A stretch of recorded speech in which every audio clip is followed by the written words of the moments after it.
It is 1:00 on a Tuesday. We welcome you to a special edition of the ACSA Legislative Lunch Break, along with Edgar Zazwata, ACSA Senior Director of Policy and Governmental Relations. I'm Naj Alikhan, ACSA Senior Director of Marketing and Communications. Welcome. So happy to have you here on a Tuesday. We've got a very, very important show for you today. Go ahead and jump on our chat. Say hello. Let us know where you're watching from. We expect to have a number of new viewers today from our other education coalition organizations who wanted to take part in this discussion on independent study. Edgar, how are you? You and I aren't normally here on a Tuesday in these seats. Yeah, let's see how this works on a Tuesday. Let's see if our technology works on Tuesdays. Let's see if we remember how to ask questions. And I think we've done maybe one or two Tuesday shows. It's been these last 18 months are a blur, but I think that we had a couple of days where we had to jump on random days. It worked out, so I'm excited. This is a big week in terms of not maybe excited isn't the right word because I know what our members are feeling, as I've been saying for the last number of weeks. But I take some solace that we're able to get some folks in here to today from the member perspective, later in the week, maybe give a little bit of some of the answers, especially on the public health side. So it's going to be a big week. It is going to be a big week. Want to say hello to Philip and Angela Shell. Gary Reller is here. Richard Wiersma is here. I want to point out, I don't believe I've met Ellen Wheeler, but Ellen is becoming one of my favorite members because she is always like, between her and Gary and Angela, it's one of those three are the first ones on the chat. I have a feeling her message is always like typed and ready to go. So the second that we start, she hits it and we're good to go. I love that. I get excited the second I see the messages pop up, right? It's our warning that, all right, we're going to get this started here. Yeah, exactly. Hey, I want to run through a couple of news headlines for you. Then we'll dive into this topic of independent study because there's a lot to it. A lot of things that we have to discuss because it is an important advocacy week. Want to let you know that the governor did a news conference a few hours ago to update the state on the vaccinations. As reported from the Sacramento Bee, more than 80% of Californians now 12 and older have received at least one COVID dose, part of the 47 million doses of the vaccine that have gone out. He acknowledges a 4.6% positivity rate and says, of course, there's still work to do, still challenges for minority groups with respect to accessibility. I mean, Edgar, those are good numbers, but as he acknowledges, there's still work to do. I mean, I would agree, especially with our minority groups. Yeah, it's surreal actually listening to the governor here today over the last couple of days because there's so much going on in our state, right? Like it's almost the COVID has been the staple, right? We no matter what else is going on, we're still dealing with the pandemic. I mean, I have to say, just to take a moment, like it's been surreal, and I know I've got caught up in the last couple of days just reading the headlines, looking at those very problematic images from northern part of our state, folks dealing with fires in the Lake Tahoe region, with the Caldor fire, the Dixie fire still causing a lot of challenges up here up north, obviously impacting schools, obviously impacting people's lives. So it's just there. It goes without saying. There's a lot of challenges right now on the COVID front, as you said, Naj. Good numbers. I mean, good numbers in terms of vaccinations. Good numbers. I know that the state has continuously brought up how we're doing compared to others. Not to say that's the end all be all because we still have our own challenges. But even that positivity rate, even if we're not declining rapidly, it's maybe even starting to stabilize those numbers. I think the big question and what our folks are seeing firsthand is what's the weeks to come going to mean, especially with so many kids being back in school. Now, the one thing I take a lot of solace in, despite, we're going to hear from our members, and I'm sure we're going to talk about quarantines, and I'm sure we're going to talk about the challenges. The one thing that I've heard more than anything is that even despite us having to go through these steps, and yes, that there's COVID, and there's COVID in the community, and there's been COVID in the schools, but that most of that transmission hasn't been because of school, right? Yeah. And it just sounds like our members, our school leaders, our employees, our families are doing a good job of following those health guidelines. So even when there is COVID that's introduced into our school environment, it's not like it's causing these huge outbreaks. Without a doubt, there's been some isolated incidences, but all told, it seems like the protections are working as they're intended to do.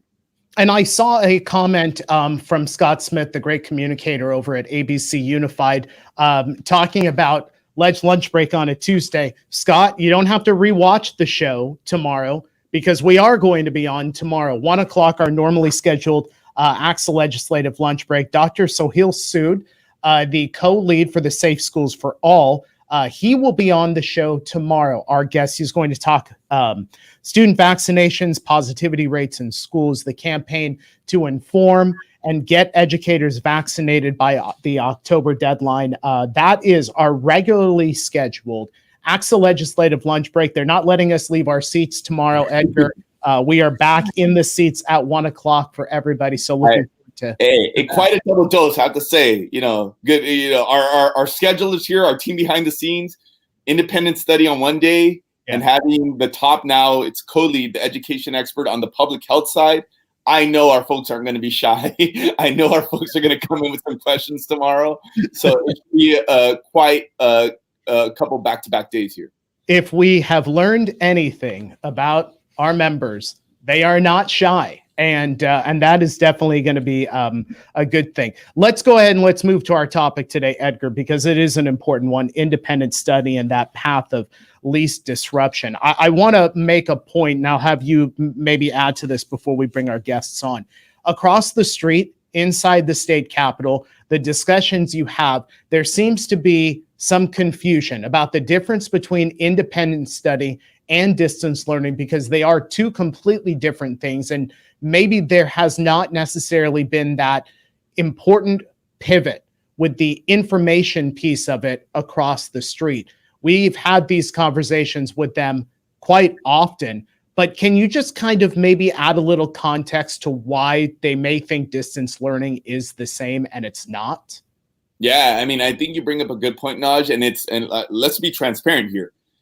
We're having this conversation for a number of reasons. I think it's always important to get our member story. And, we take pride. We're good advocates. My team is great. We have some great advocates on our team. The best way to do this advocacy is hear the story and the perspectives of our members. And that's why we thought today, let's highlight some of what's going on here in the early days of school. And I'm sure this is going to resonate with our members across the state. So I think just being able to put that, give some spotlight to that, I think is real important. Couple that with, we know our folks are challenged with just getting some technical answers to all this, right? The differences of what are your options to serve students, as we saw already in the chat, when a kid is quarantined. What actions do we what do we have at our disposal? And I think we're going to try to do a little bit of that as well today, not just highlight the perspectives from the field, try to answer some questions. I know Yvonne on our team, who's been one of the experts in this area, is going to come in at the tail end and try to give a little bit of the clarity to your specific question. Yes, I think distance learning, and unfortunately, distance learning, rightly or wrongly, got a really bad rap in Sacramento, right? Mm-hmm. And I think there was this pendulum swung the other way where, no, we don't have distance learning this year. If you're going to serve a student virtually, if you will, it's got to be through this independent study mechanism to get ADA. And it gets really confusing about these virtual options. I know a lot of our parents, especially in communities where they saw it happen seamlessly. Okay, I'm not in school, or those that were doing hybrid programs, I was accessing my instruction from home. So there's a lot of questions of like, why aren't we doing it the same way? A lot of reasons why the legislature didn't want to go in that direction. I think we will all agree. I think we will unanimously agree that we all believe this. ACSA definitely believes this, that yes, let's make sure that in-person learning is the priority. I don't think we've ever wavered from that. I think what we're trying to come to terms with is, okay, is the system that we put in place, did it really take into account all of the potential issues that we're now seeing? And I think this is what we're going to hear from our members today about what had been some of those challenges given the framework that the state established.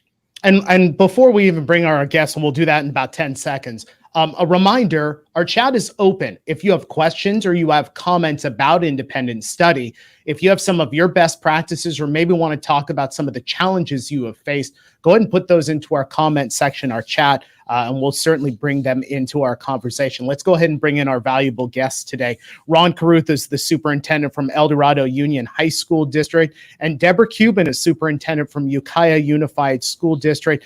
Ron and Debra, so great to have both of you on the show today. In addition to being the district leaders, you have also had the challenge of dealing with wildfires. Of course, Ron, you are in the midst of huge evacuations and all of that. So it's an honor to have both of you here. So let's talk about the start of this school year. How has it gone? Is the picture the same as the idea you had before the school year began? What's the experience like? Debra, we'll have you start. Well, we're in our third week this week of school, and I have to say it is so lovely seeing kids' faces on campus. It gives me lots of joy and energy to see our kids back in person, and I would say that joy and energy outweighs some of the challenges that we've had, because this is our third year, as you all know, of dealing with COVID, and we are experiencing some of the challenges there. But in general, it has been so great to have kids and staff back on campus in person. And Ron, how's it gone for you so far? Well, it's been an interesting start. I think all of us saw the numbers low in terms of the COVID case numbers low as we went across the summer. We're also really optimistic with the vaccine because so many of our staff have been vaccinated, as well as students. But then suddenly when we come into the school year, we see case numbers surging. In addition to that, we see the vaccine breakthroughs that are making everybody a bit nervous. And so that tension and angst that we thought all was behind us is really present as we start school this year. Similarly, we're in week 3, moving to week 4, and it's been pretty intense with the number of cases, the contact tracing, the shortage of staffing that I think we're all seeing. And then in the middle of that, we have this crazy wildfire that has on the eastern side of our district, 30 to 40% of our staff, as well as students and families, evacuated, not living at home now, going on 3 weeks. So it's a pretty intense time trying to manage a pandemic that doesn't mix well with a wildfire and evacuations. Yeah. Ron, Deb, I know aside from being district leaders, I know unfortunately it's the reality of your world, you both have been equipped in crisis management, right? I know, Deb, you've dealt with on the wildfire side, not to mention what you folks have been dealing with over the last 2 years. And Ron, you're living this real world. And in terms of expectation, you could all do all the planning. And I know the state did the planning, thought about, what the fall would look like. I like to joke here. We thought this was all going to be over June 15th, right? Like COVID is going to be over. We're going to go back to normal. We're seeing maybe it's not working out that way. But with that said, the Delta variant changed a lot of things, right? And it's sweeping through the state. Give us some sense of how that changed the dynamic in terms of your planning and also from the family side. Did the demand change in terms of not just independent study, but let's go even broader, just for virtual learning? And how have you had to pivot in the early weeks because of Delta variant? How has it changed things for you folks? We'll start with Ron this time. Yeah, I think for us, everybody who's in the midst of COVID is now contact tracing, measuring 6 feet from student desks, trying to manage the late shift, if you will, to the modified quarantine that requires the testing, all in the midst of a staffing shortage.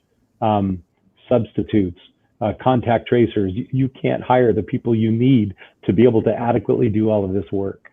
So you're constantly triaging, using your people to get the best outcome to keep your schools safe, but trying to do your best to comply and work with public health that doesn't have any resources really to assist us beyond guidance.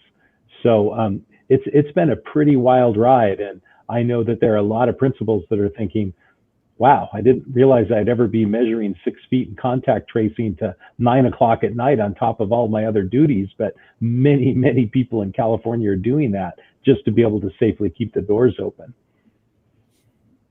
Deb, what's been your experience? Yes, we had the same experience as Ron. Our numbers were looking pretty good this summer, and about 3 weeks ago, we started seeing the surge of the Delta variant, right about a little bit before school starting. And so I know that has people worried, but we really have a great safety plan in place. And so we're trying to be super transparent about communication. It is we have the same as Ron. We have the same staffing challenges. We've administered over 15,000 COVID tests since February, and trying to find an adequate number of people now that everybody's back in person to be able to administer those tests, that's definitely a challenge. But we are very committed to keeping our schools open, and are taking all the steps that we possibly can to make sure our schools are safe for kids so that we can keep our doors open. It is quite a challenge, though.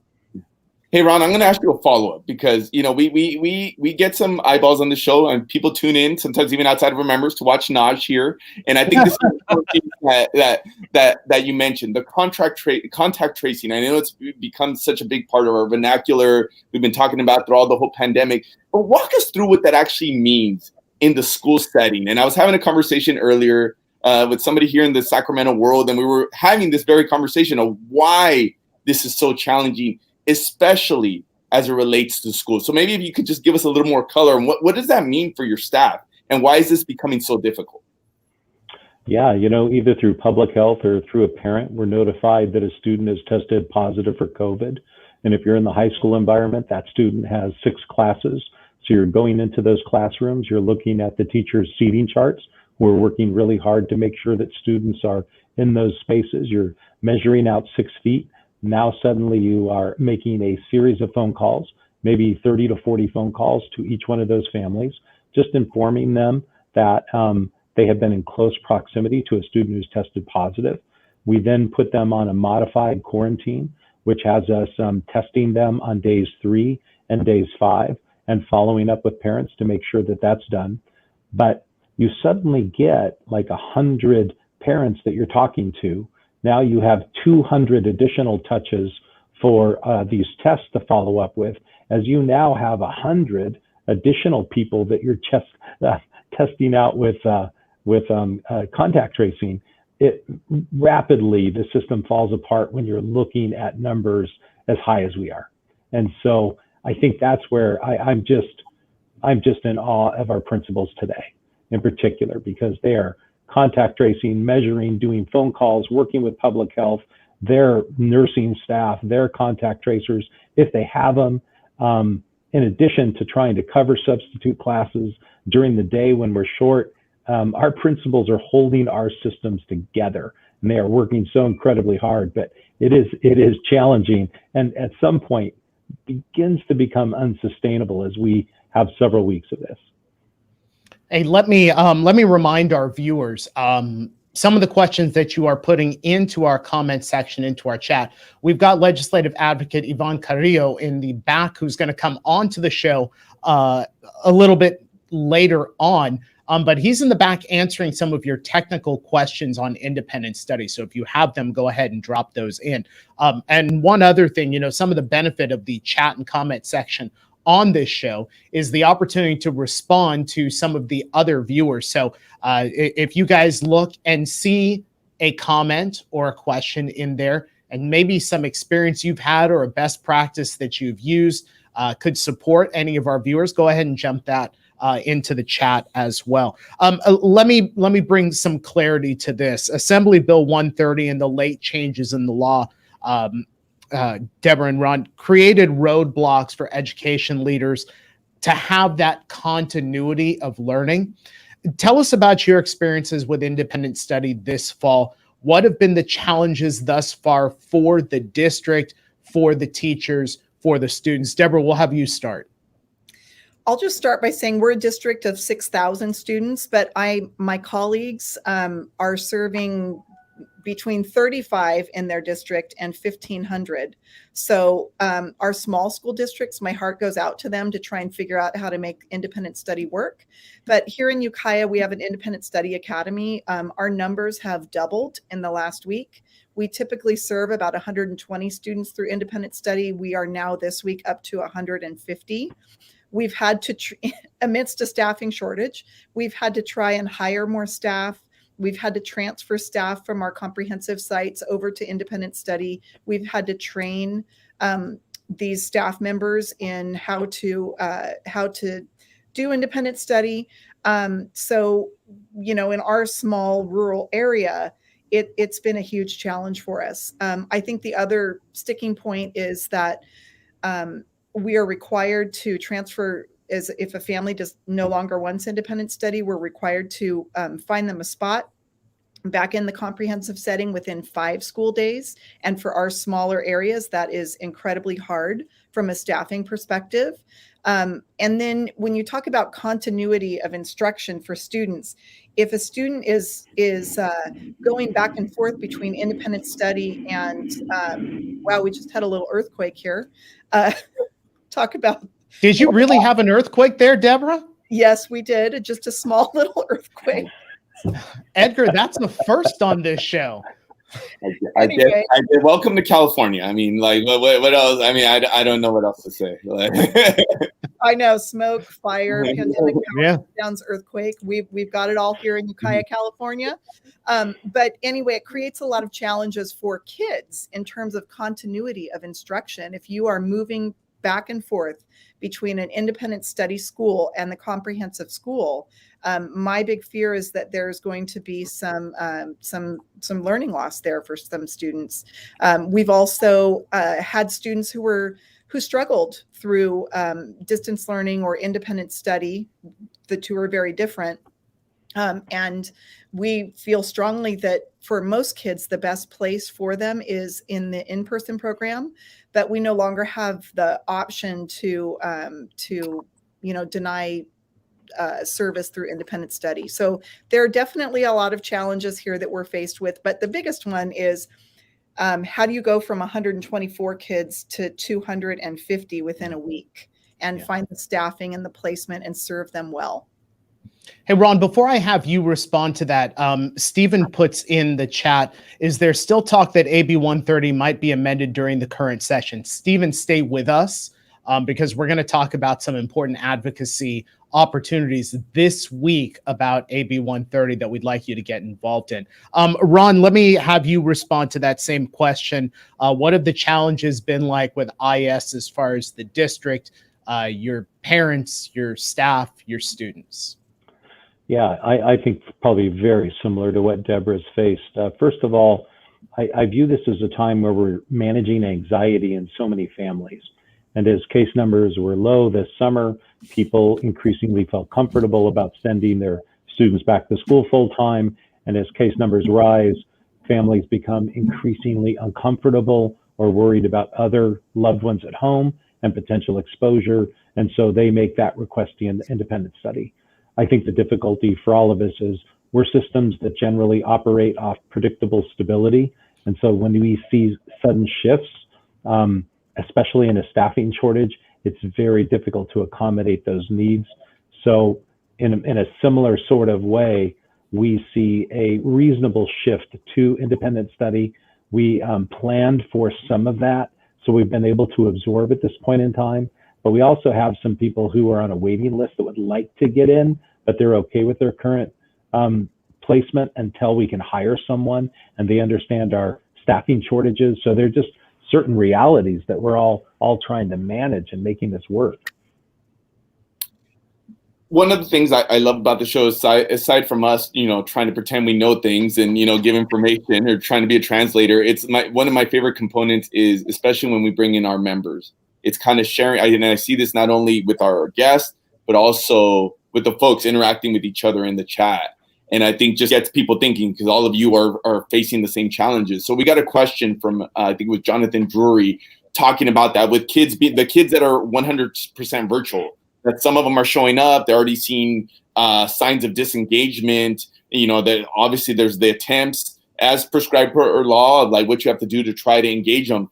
Just wondering, like, any experience, what else can we do? And I don't know how much you folks have been dealing with this or how much your teams have, but any perspectives. I know we also got a question about best practices for STIS, for students' disabilities in quarantine. I know that's a question we get a lot. Maybe just some perspective on how you folks are dealing with these unique situations. We'll start with Deb this time.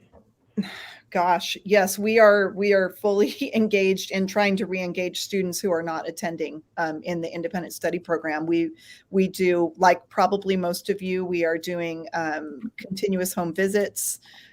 We are trying to counsel families back into the comprehensive program because, again, for a lot of these kiddos, that's the best place. I think some of our families are kind of waiting to see what's going to happen in the next couple of weeks with our COVID numbers, but we're doing everything that we can to serve these kids and get them engaged in school. So, but it is definitely a challenge. Special ed, serving kids with IEPs and our English learners through independent study and seeing those numbers rise is we could probably do a whole session on that. But it is we are definitely challenged. But we're doing everything that we can to get these kids engaged in school. Ron, anything to add on that end? Yeah, I think one thing that's different for us this fall than it was in the spring, and that is all the teachers that are in our distance learning team all selected to be here. So they are committed to helping students be successful. We started the year with all of our staff being trained in capturing kids' hearts. And so if you think about or know about that program, you've got these great contracts being done, even online with students, as we put a lot of energy and effort to build community, to build relationships and accountability on each side. So I think that's been a really effective kickoff for us in terms of the virtual world, because we don't want kids to feel isolated. But I think the comment about disengagement is so accurate. Our students are struggling, and it's really, really difficult to engage them in that format. So there's a lot of best practice that we could learn from each other in order to continually do this better. We have heard about this confluence of three factors impacting independent study. There's obviously the Delta variant, there's the law, and then there's staffing shortages. And with complete transparency, Debra came in here on two wheels to jump into our show today because she was actually out working with students today because of staff shortages. We need to keep our schools open. We need to keep our students getting that continuity of learning. But Debra, I'll have you respond first. How are you managing this situation, those three factors?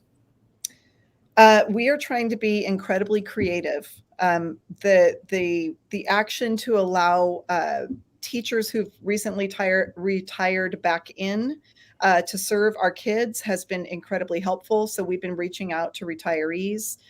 We've also pulled in some additional retired administrators that we've been able to find to help us out with particular situations. So, but we definitely, I think we're down right now 17 paraprofessionals in our district. And that is definitely a challenge. We're down campus supervisors. We've had people get COVID and have to be quarantined, staff members.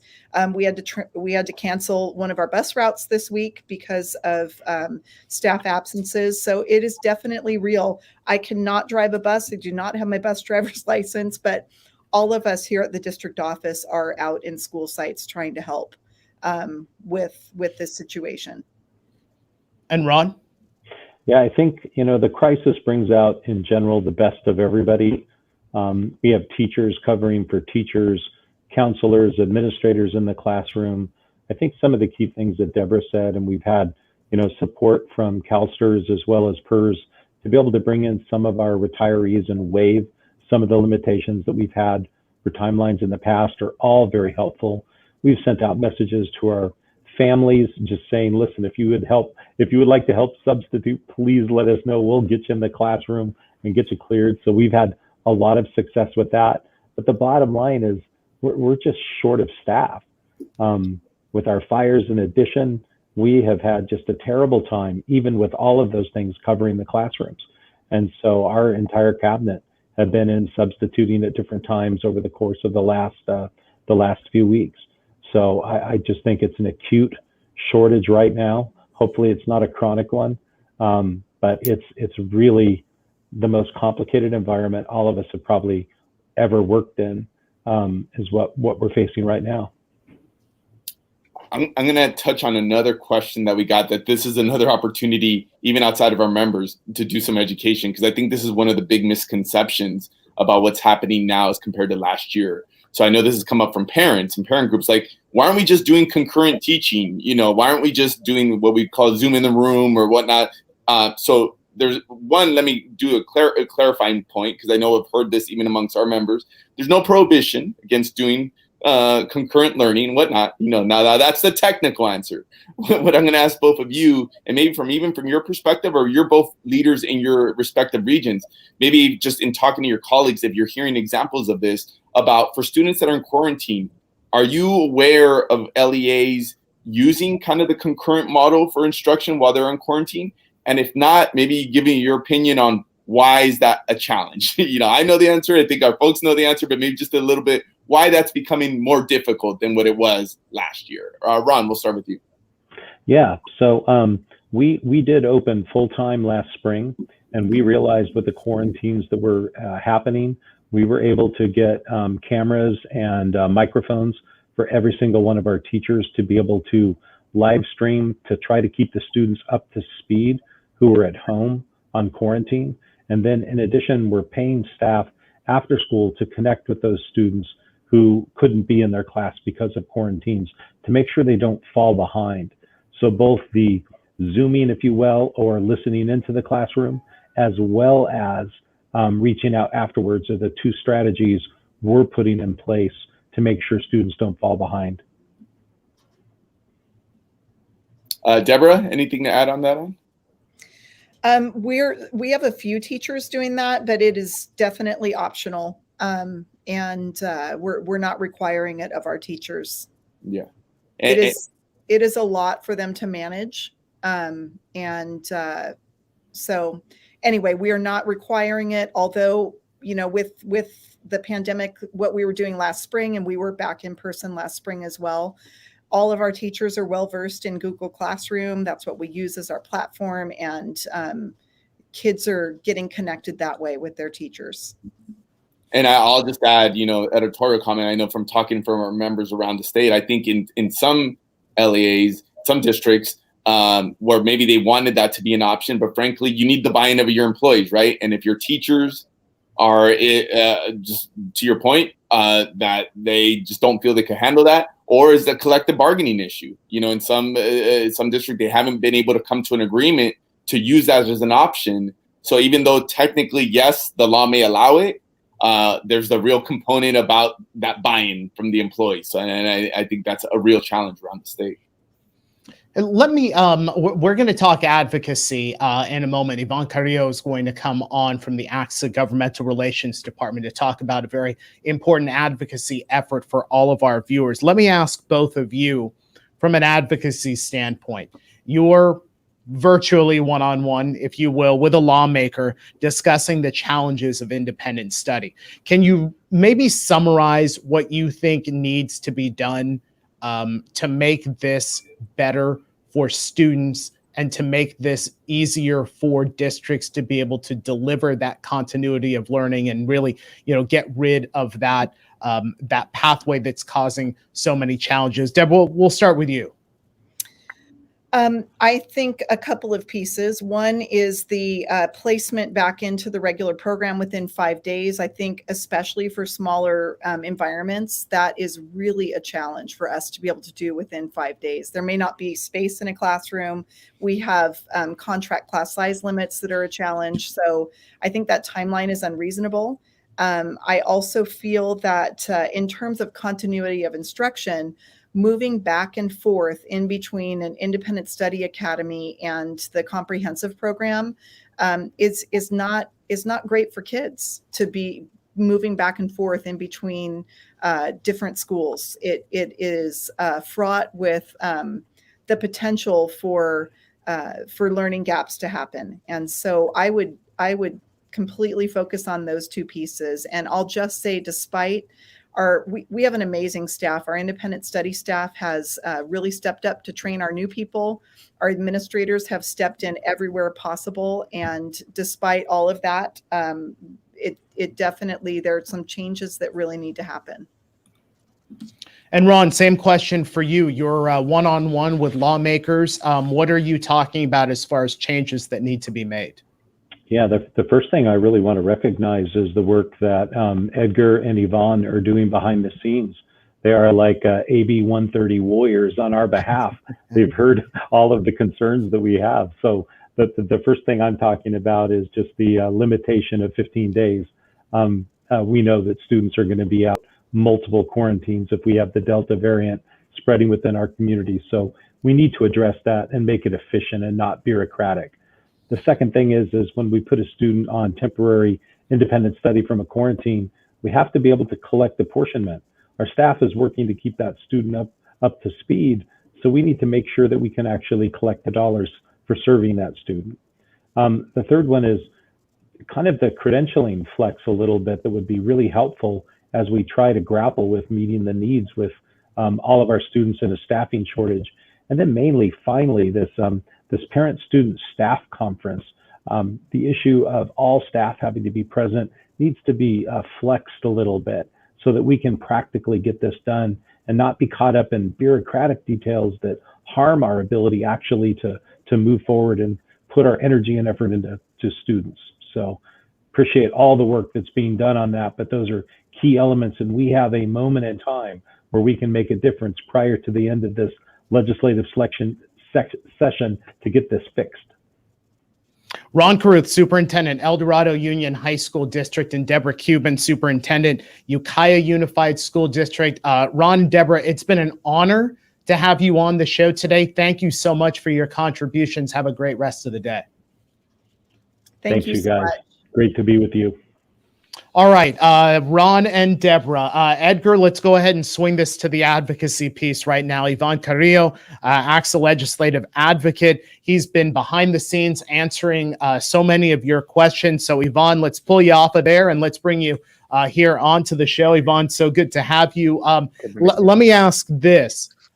You've been answering so many questions behind the scenes from our members, from our viewers. Give us a legislative update on what we're hearing as far as independent study inside the Capitol and what next steps are.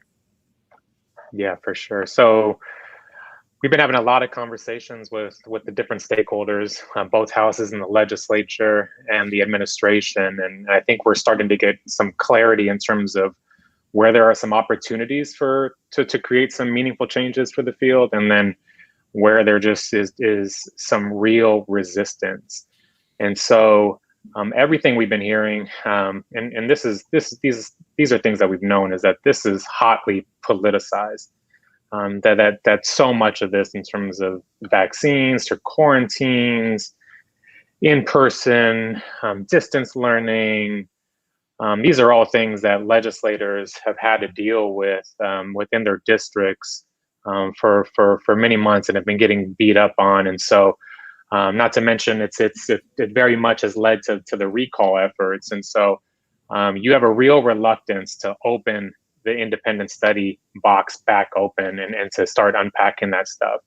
So what we've been hearing is a real commitment to the current design, the design that was implemented within AB 130. And so a number of the instructional requirements, the support requirements, these are things that the three parties are wedded to. And they kind of saw this as the best scenario, given that all three of these parties came into it in very different positions. So again, where we have been hearing some receptiveness to finding some solutions is on the staffing issue, the issues that were just described so well by Deb and by Ron, that we know districts throughout the state are facing. There have also been some real receptiveness to the public health issues that have been raised. And so happy to unpack those a little bit more here in momentarily. Yeah, Yvonne, kind of a segue to that piece in terms of, you're giving us kind of a reality check on like, for our members, it might seem like this makes so much sense, right? In terms of some of these changes, yet sometimes the Sacramento world could be a little different in terms of the perspective. And I appreciate you gave kind of that context about why we're in the place that we're at. So given the opportunity that you say in some of those areas, the big question, I'll say, what can our folks do? Where do they go from here? What would be helpful? I've seen over the last couple of weeks, just as our folks are becoming a little bit more vocal. I know there's been some press on the issue, and it seems to have gotten some people's attention. So, just suggestions in terms of what our members who are really struggling with this right now, what more can they do? Yeah, thank you, Edgar, for the question. We've seen so many examples of the fact that advocacy makes a difference. Not only in this specific scenario, but just over the past year and a half.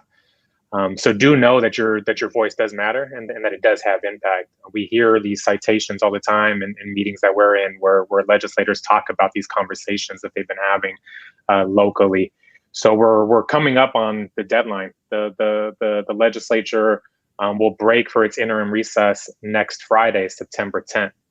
And so we've been told that the legislature needs to get language, statutory changes language into its legislative council by this Friday. So that's the deadline we're dealing with. And so there's a real urgency to make sure that policymakers are hearing and that they're hearing now. So in terms of the opportunities, again, staffing is one. So any real solutions, any solutions that you can put forth that would have a meaningful impact on your district, let them know. Some of the ones that we've been hearing from you all and that we've been advocating for are some changes related to CalSTRS, specifically raising the post-retirement earnings limit. And so we've been advocating for that, and there's some exploration that's currently taking place. The substitute issue, extending the length of time in which substitutes can serve in the classroom. These are efforts where, again, there are folks looking into this and taking these things very serious. So if there are others that you have in mind, contracting out for specific services is another example that we've gotten from the field and we've been advocating for. Utilizing candidates and teacher prep programs and being able to hire them as substitutes is another one. So make sure that they're hearing and that they're hearing specifics, but that you're asking your legislator to communicate on your behalf, on your parents and students' behalf to leadership. The leadership of both houses needs to be hearing this from their caucus members. So again, making them aware, but making the request that they inform leadership of the houses, because it's ultimately going to be a select number of legislators who are making these final decisions, and those members are the leadership within both houses. Yvonne, sorry. Go ahead, Edgar. Go ahead. I'm just trying to break the record of the longest half hour ever here. So let me ask one technical question of Yvonne while we got his attention, and this is taking a bit of a step back. So hopefully it's not too much in the weeds, but I think it was Gary Reller who asked kind of the distinction about AB 130 of like, is it designed to serve those kids who are quarantined, or was this really intended to be, big picture for those kids that are choosing to go virtual because they don't want, or their families don't want to return? So maybe just briefly, Yvonne, just because I know this has also been a point of contention even in our legislative discussions about what LEAs can or can't do in the practical reality. So any thoughts on that? As I know we got a similar question a couple times today. No, the legislature and the administration made it very clear that the design was very intentional in terms of the independent study requirements that would apply, even for those that are quarantining for short-term IS, that the beefed up requirements, the adherence to grade level standards, access to coursework, that these things would apply, a collection of master contracts, that all this was intentional. So you will know that short-term IS, what doesn't apply is the synchronous and daily live and instructional requirements, the tiered re-engagement strategies. So those things were pulled out. But there is real concern from the legislators in terms of the perception of quality And so if there are these real lengthy quarantines that extend beyond the 15 days, they want the beefed up requirements. So again, these requirements are very intentional. And so that's been very clear. The one thing that, going back and related to the quarantines, that I wanted to make sure to provide some clarity on, because this is really important, is there was also intentionality to allowing LEAs to be able to collect apportionment for students who are out on quarantine. And so we recognize, as do the policymakers, that this was unclear, and we heard from a lot from you all on this. And this is one of the areas that we've gotten a commitment that there's going to be some technical cleanup on this, and that it will be clear that LEAs will be able to collect apportionment for these students who are quarantining. Yvonne has mentioned your opportunities to advocate, the messages that you need to talk to lawmakers about, and where the potential landing spots are for you to have an influence. We have on our website a Find Your Legislator button where you can type in your zip code or your city and find out who your lawmakers are and get contact information for them. I will have the team go ahead and put that link up on the screen. But just to give you an idea, if you're over on our website, go to that hamburger menu that's over on the left side, ACSA.org.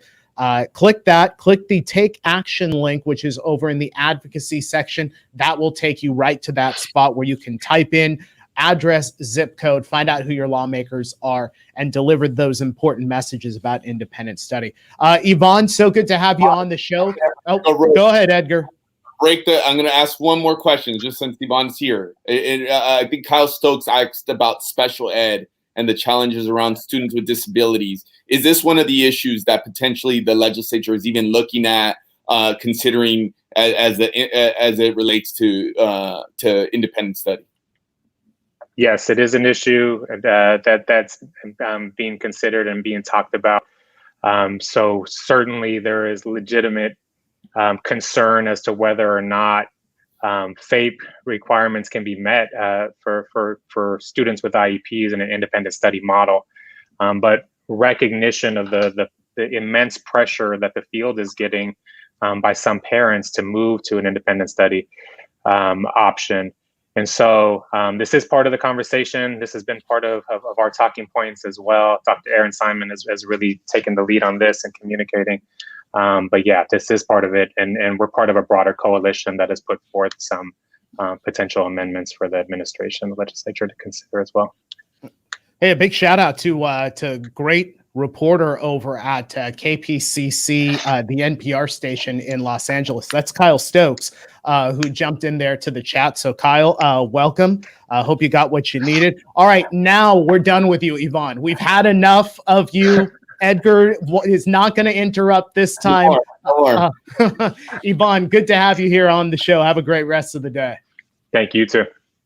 All right, Edgar, we have had one incredible show today. We have had great audience interaction. We have also had an earthquake in the middle of the show. I am getting word from our crack staff behind the scenes that the earthquake that was felt about 2 miles away from where Debra was a 3-point something.